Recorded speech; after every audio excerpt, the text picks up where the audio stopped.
Well, Mark did three things that were important. First, he admitted there was a problem and he owned it. Second of all, he talked about concern about people's privacy.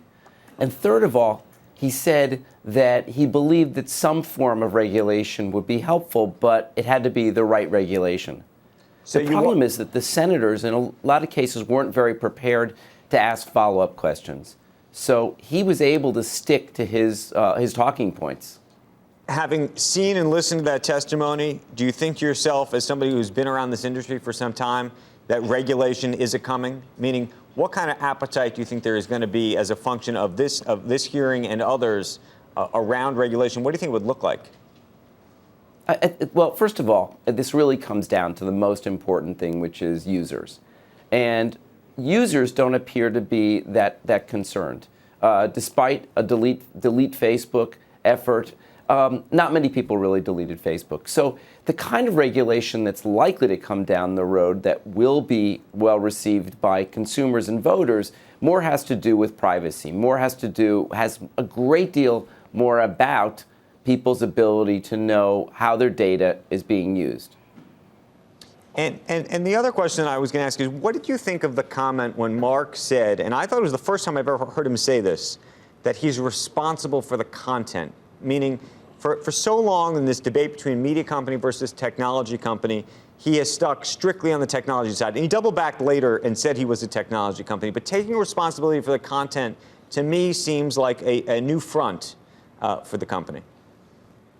It is. It's a new front, and yet a lot of this was about legalese. It was about making sure that people and lawmakers didn't view Facebook as a media company. The reality is that Facebook does have a responsibility to its users, which is to properly identify who's creating the ads, as well as the content that's shared, even if it's not paid. And the second thing is, if they're going to be responsible for the content, they do have to not only allow media companies to make sure that their content flows freely across Facebook, but also to pay them for that content, because a lot of that is what's driving Facebook's enormous revenue. Okay, so Michael, let's play pretend for a second. Mark Zuckerberg calls you up this afternoon. He's finished with his testimony. He says, listen, Michael, I think you're one of the smartest guys I know. I'm going to take a step back for a moment. I want you to come in and be king for the day. What would you do to the company? How would you change it? First of all, you'd make sure that users know exactly how their data is being used. The second thing is you do everything you can to eliminate the companies and the people that are sharing misinformation, or what can be called fake news. You want to do as much as possible so that somebody isn't able to weaponize Facebook and use it for things like voter suppression and to provide fake information. Michael, I think we all agree with that, but I think part of the issue becomes how easy or harder does it become for advertisers who might seem benign or doing things in good faith to actually have their ads be as effective as they had been? Meaning, are we changing the type of data that they're going to have access to?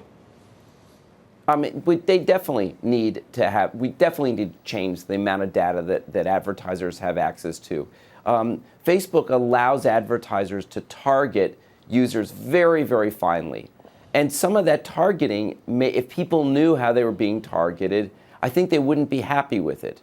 The real opportunity, though, is for Facebook to not only clear up and identify who's an advertiser and who's not, or where content is coming from, but also to eliminate the bots and fake friends, people who are on Facebook who aren't real and are sharing information, and people don't know where it's coming from and think it's coming from their friends.